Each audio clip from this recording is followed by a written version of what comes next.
दोस्तों, ये कहानी मेरे दोस्त के साथ हुई सच्ची घटना पर आधारित है, जिसका नाम गोलू है। एक बार गोलू अपनी किसी दोस्त की शादी में गया था।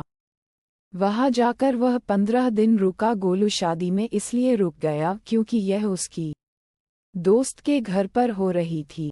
गोलू की उसकी दोस्त के घरवाले अच्छी तरह से जान परिचय थी।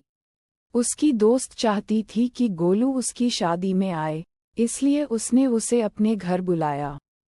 उसने बहुत सारे दोस्त बनाए और शादी में खूब मौज मस्ती की। गोलू शादी के दौरान एक ही जगह पर रहा और अपने नए परिवार के कई लोगों से दोस्ती की। उसकी मुलाकात एक लड़की से भी हुई जो उसकी दोस्त के रिश्तेदार की दोस्त थी।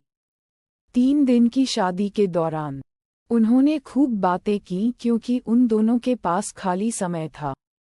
गोलू को एक लड़की पसंद आने लगी। लड़की को नहीं पता था कि गोलू उसे पसंद करता है।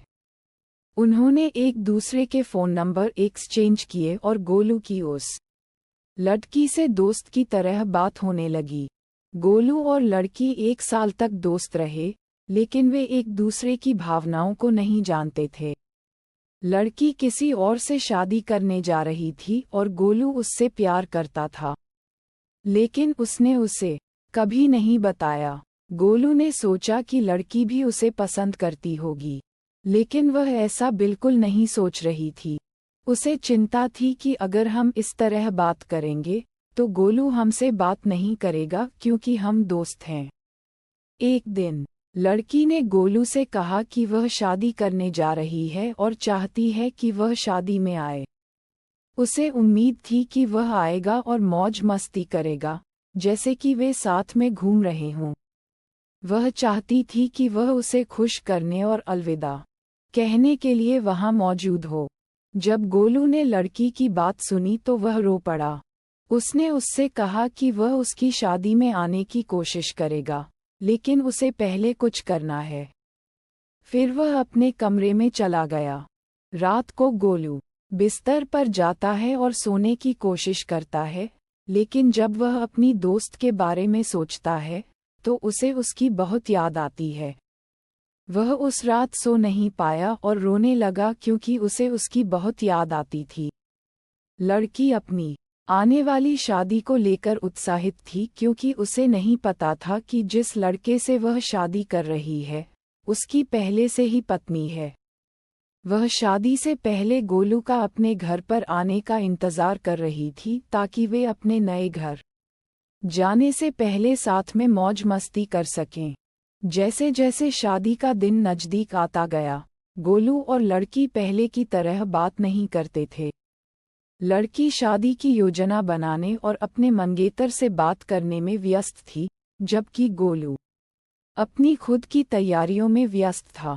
उनकी बातचीत कम होती गई क्योंकि लड़की अपनी आने वाली शादी पर ध्यान केंद्रित कर रही थी, और गोलू बहुत दुखी और दर्द में था क्योंकि उसने वफादार होकर अपने मन की बात बोल नहीं पाया था। उसने अपने प्यार का इजहार कभी नहीं कर पाया। अब लड़की की शादी होने वाली थी, वह इस वजह से लड़की से बात नहीं करना चाहता था, और वह ये भी नहीं चाहता कि लड़की को पता चले क्योंकि वह परेशान हो जाएगी। शादी से कुछ दिन पहले लड़की ने गोलू को फ़ोन किया और पूछा कि वह कब आएगा। गोलू उसी दिन आने के लिए सहमत हो गया।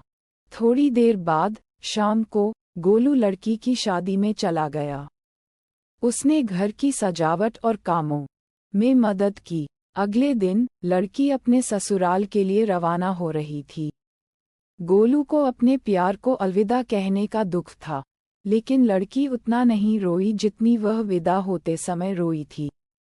गोलू उससे ज्यादा रोया क्योंकि वह लड़की से बहुत प्यार करता था, लेकिन उसने कभी उसे नहीं बताया कि वह कैसा महसूस करता है। वे कभी नहीं मिले क्योंकि वे एक दूसरे से बहुत दूर थे। गोलू ने सही समय आने तक लड़की को ये बताने के बारे में नहीं सोचा कि वह उससे प्यार करता है। उसने उसे ये बताने की योजना बनाई कि वह उससे प्यार करता है और भविष्य में उससे शादी करेगा, लेकिन उसने अपना प्यार जताने में बहुत देर कर दी। और वह आखिर तक कभी बोल नहीं पाया कि वह उससे प्यार करता है। इतनी सी थी ये कहानी। यह उन लोगों के बारे में है जो सीखते हैं कि जिस व्यक्ति से आप प्यार करते हैं उसे ये बताना ज़रूरी है कि आप कैसा महसूस करते हैं। अगर आप अपनी भावनाओं को व्यक्त नहीं करते हैं तो आप जिससे प्यार करते हैं वह किसी और के साथ हो सकता है। अपनी भावनाओं को अपने अंदर रखने के बजाय ये बताना बेहतर है कि आप कैसा महसूस करते हैं। अगर आप किसी से प्यार करते हैं तो समय पर प्यार का इजहार जरूर करें।